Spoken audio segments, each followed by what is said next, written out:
விநாயகர் சதுர்த்தி ஸ்பெஷலுக்கு நம்ம இன்றைக்கி பூரண கொழுக்கட்டை செய்ய போகிறோங்க. இதுக்கு தேவையான பொருட்கள் தேங்காய் துருவல் ஒரு 5 டேபிள் ஸ்பூன் எடுத்துக்கலாம், வெல்லம் ஒரு கப் அளவுக்கு நம்ம வேர்க்கடலை எடுத்துக்கலாம், எள்ளு வந்து 4 டீஸ்பூன், 3 ஏலக்காயை நான் சீட் மட்டும் எடுத்துருக்கிறேன். இப்போ எப்படி செய்யறதுன்னு பார்க்கலாம். நம்ம ஒரு பேன் வச்சுக்கலாம். பேனில் 2 டம்ளர் அளவுக்கு தண்ணி விட்டுக்கலாம். தண்ணி விட்டுட்டு ஒரு அரை டீஸ்பூன் அளவுக்கு நெய் விட்டுக்கலாம். நம்ம ஒரு கப் அளவுக்கு அரிசி மாவு எடுத்துக்கிறோம். அரிசி மாவை ஆட் பண்ணிவிட்டு அப்படியே நல்லா மிக்ஸ் பண்ணிக்கோங்க. நம்ம இப்போ கேஸ் ஆஃப் பண்ணியாச்சு. அப்படியே நல்லா மிக்ஸ் பண்ணி விடுங்க. தேவைன்னா வந்து நம்ம தண்ணியை வந்து அப்படியே தொளிச்சுக்கலாம். நம்ம வெல்லம் வந்து கொஞ்சமாக தண்ணி விட்டு காய்ச்சி தனியாக எடுத்து வச்சுக்கலாம். அதே பேனில் வேர்க்கடலையை ஒரு கப் எடுத்து நல்லா வறுத்துக்கலாம். இது வந்து பச்சை வேர்க்கடலை நல்லா ஃப்ரை பண்ணிக்கணும். சிம்மில் வச்சு ஃப்ரை பண்ணிக்கோங்க. எள்ளும் நம்ம ஆட் பண்ணிவிட்டு வறுத்துக்கலாம்.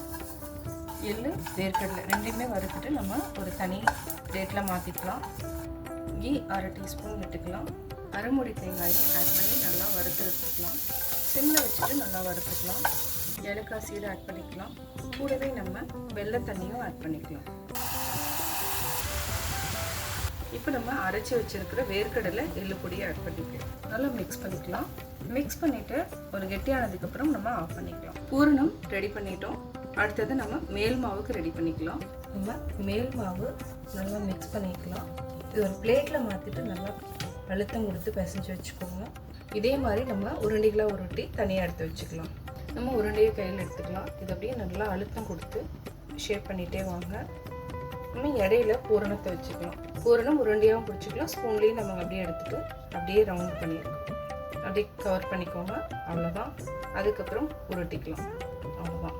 இதே மாதிரியே எல்லாத்தையும் நம்ம உருட்டிக்கலாம்.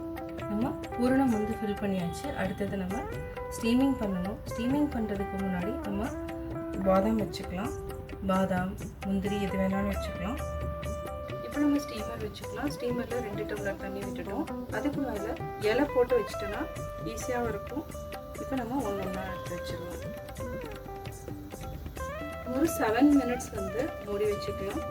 நல்லா வெந்துடும். விநாயகருக்கு பிடித்த பூரண கொழுக்கட்டை ரெடி ஆகிடுச்சு.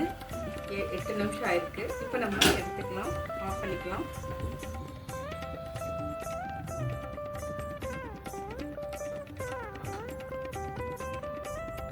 விநாயகருக்கு பிடித்த பூரண கொழுக்கட்டை ரெடி. இதே மாதிரி ட்ரை பண்ணி பார்த்துட்டு உங்களுடைய கமெண்ட்ஸ் எனக்கு சொல்லுங்கள். லைக் பண்ணுங்கள், ஷேர் பண்ணுங்கள், மறக்காமல் சப்ஸ்கிரைப் பண்ணுங்கள்.